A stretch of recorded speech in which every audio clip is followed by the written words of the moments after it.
We're about to go on a journey where the same piece of land looks like two completely different countries. On one side, picture halls covered in fine carpets, poems recited in palaces, astronomers watching the stars. Cyrus the Great freeing conquered peoples, including the Jews in Babylon, and letting each group keep its own religion. An empire so vast that, for a time, it held almost half of the known world's population. That's the image a lot of people have of ancient Persia. Now cut to today.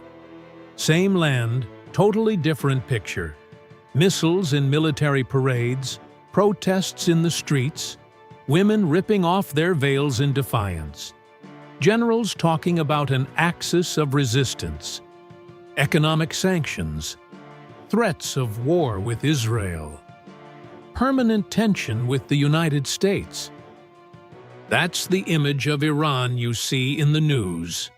Two names, two images, one land with over 4,000 years of history.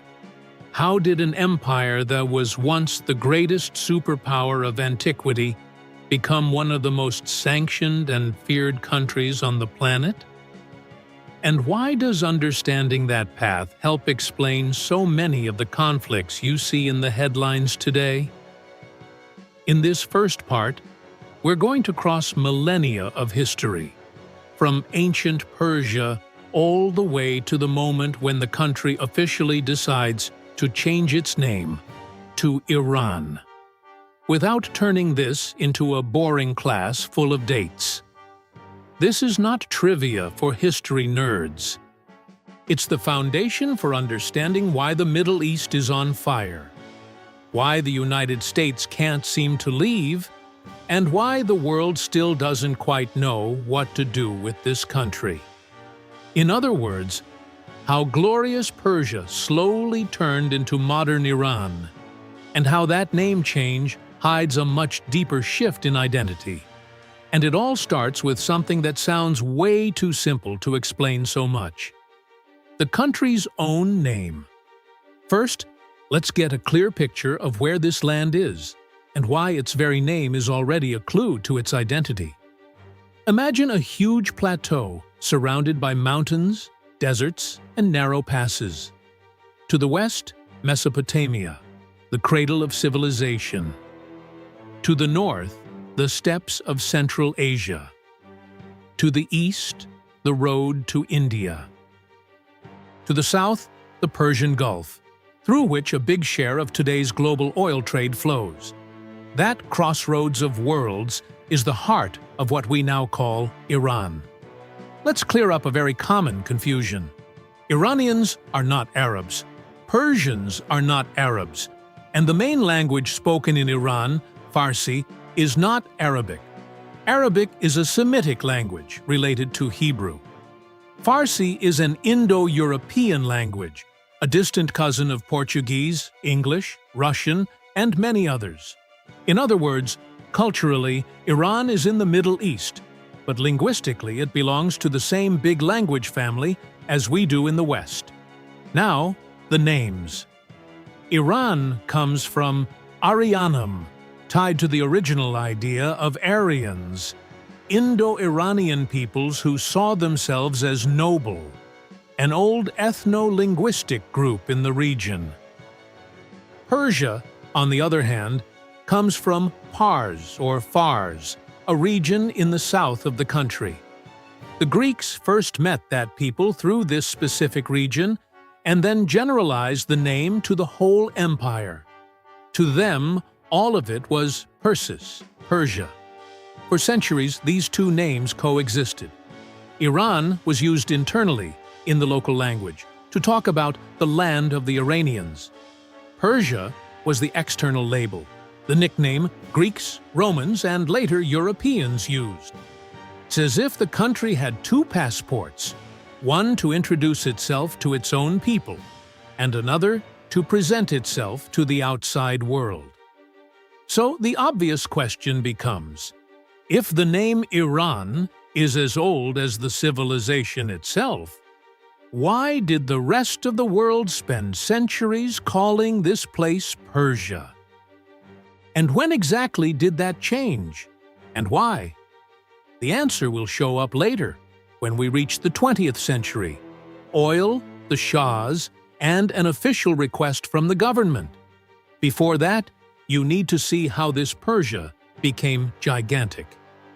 Now, we're going to look at Persia at its peak, the moment it becomes the first real global superpower.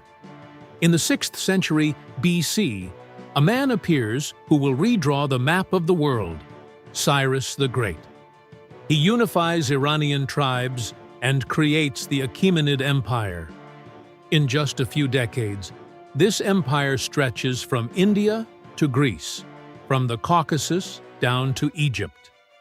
It's estimated that something like 40% of the world's population at the time lived under Persian rule. But it wasn't just about size. The Persian edge was in how they governed. Instead of burning down temples, they preserved them. Instead of imposing a single language, they allowed each people to keep its own, as long as taxes were paid and the king's authority was accepted. They built a system of satrapies, provinces governed by satraps, like regional governors, linked by long royal roads. They also standardized coinage, which made trade much easier. It was Cyrus who freed the Jews exiled in Babylon and allowed them to return to Jerusalem to rebuild their temple. For anyone who today sees Iran and Israel as mortal enemies, this image of a Persian king freeing Jews creates a striking contrast, doesn't it? Behind this empire, there was a distinct religion, Zoroastrianism. It centered on the struggle between good and evil, on each person's moral choices, and on the idea of a final judgment. Many scholars argue that Zoroastrian concepts later influenced Judaism, Christianity, and Islam. In other words, ideas you might think of as Western were already there in ancient Persia. This empire falls in 330 BC, when Alexander the Great defeats Darius III. It looks like the end of Persia. But the surprising part isn't the fall, it's what happens after. Because Persia will come back, more than once, and each rebirth will shape the country that exists today and how it reacts to the West, to Islam, and to modernity. Now let's understand the trick that allowed Persia to survive so many different conquerors. Alexander conquers it, burns palaces, takes away treasures. But not long after, the Hellenistic world starts adopting Persian customs. The generals who inherit the empire use the same administrative system, the same roads, much of the same local elite. Persia seems defeated militarily, but it stays on as the administrative and cultural brain. Then come the Parthians and, later, the Sasanians, Iranian dynasties that bring back regional greatness. Persia once again becomes a major empire, facing off against Rome and later the Byzantine Empire. Until, in the 7th century, a new shock arrives: the Arab conquest and the rise of the Islamic Caliphate. A caliphate is a form of government led by a caliph, the political and religious successor of the Prophet Muhammad, who leads the Muslim community. The Arab armies bring Islam, the new religion. But instead of wiping out Persian culture, the caliphate ends up absorbing a lot of it. The bureaucracy remains full of Persians, the Arabic language is enriched with Persian words, and Farsi stays alive, reborn as a language of high culture and poetry. Centuries later, another disaster: the Mongol invasions. Cities are destroyed, millions die. Yet within a few generations, the descendants of those Mongols are speaking Persian, sponsoring Persian poetry and miniature painting, and converting to Islam, often in forms deeply shaped by Iranian thinkers. A pattern emerges. Invaders arrive with military power, but leave speaking Persian, praying with Persian-flavored ideas, and thinking like the Persian elite. Persia didn't survive because it won every war. It survived because its ideas, language, and culture were stronger than any army. But this resilience is going to face a different kind of challenge in the centuries to come. This time, it's not a conqueror charging in from outside with cavalry and bows. It's an internal struggle. Modernity versus religion, the West versus Islamic tradition, nationalism versus foreign influence. And out of that struggle comes the Iran you see in the news today, arguing over its nuclear program, supporting armed groups, and clashing with major powers. Now, we fast forward to the 19th and early 20th centuries, when the world is changing way too fast, and Persia has to decide what it wants to be. At that point, two empires are pressing the country from both sides. To the north, the Russian Empire. To the south, the British Empire. Persia loses territories in the Caucasus, is forced to sign unequal treaties, and sees its sovereignty slipping away.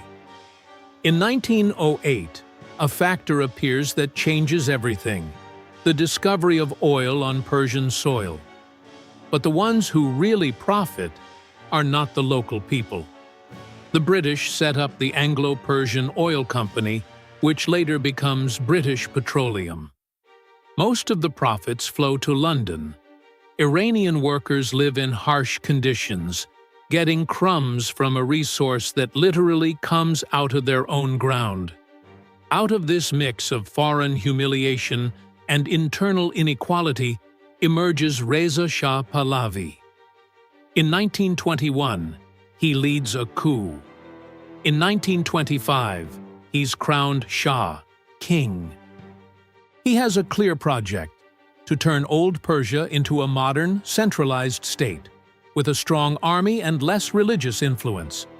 Reza Shah invests in railroads, industry, secular schools. He tries to build a national identity rooted in pre-Islamic greatness, in Cyrus and Darius, as if he wants to resurrect ancient Persia in the modern age. At the same time, he rules with a heavy hand: censorship, imprisonment of opponents, control over the clergy, and controversial measures like restricting the use of the veil in public, seen by many as an assault on tradition. Here, modernization walks hand in hand with authoritarianism. It's in this context that the symbolic move answering our name question takes place. In 1935, Reza Shah sends a note to foreign embassies asking them to start using Iran instead of Persia in official documents. Why? Because Persia sounded to the West like something exotic, romantic, ancient, almost a backdrop for 1001 Nights, a place of carpets, Persian cats, and poetry, but not exactly a modern power. Iran, on the other hand, was the internal name, tied to the idea of the land of the Aryans/Iranians, and for the local population, it carried a sense of deep history and national unity. By asking the world to use Iran, the Shah is basically saying, "We are not a museum relic. We are a living nation, with our own roots and our own ambition for greatness." It wasn't just a new label. It was a political and symbolic rebranding. But trying to modernize from the top down, with foreign support, deep social inequality, and heavy repression, creates immense internal pressure. Pressure that builds up for decades until it explodes in 1979 in the form of a revolution that changes the regime, changes the flag, and changes Iran's image in the eyes of the whole world. And that's exactly where we stop in Part 1. In the next episode, you'll see how that pressure blows up the monarchy, creates an Islamic republic, and turns Iran into one of the most unpredictable players in today's geopolitics. If you're enjoying this journey from Persia to modern Iran, make sure to subscribe and hit the bell so you don't miss Part 2, where the story gets even more intense and connects directly to Israel, the United States, Saudi Arabia, and the conflicts you see in today's headlines. See you on the next journey.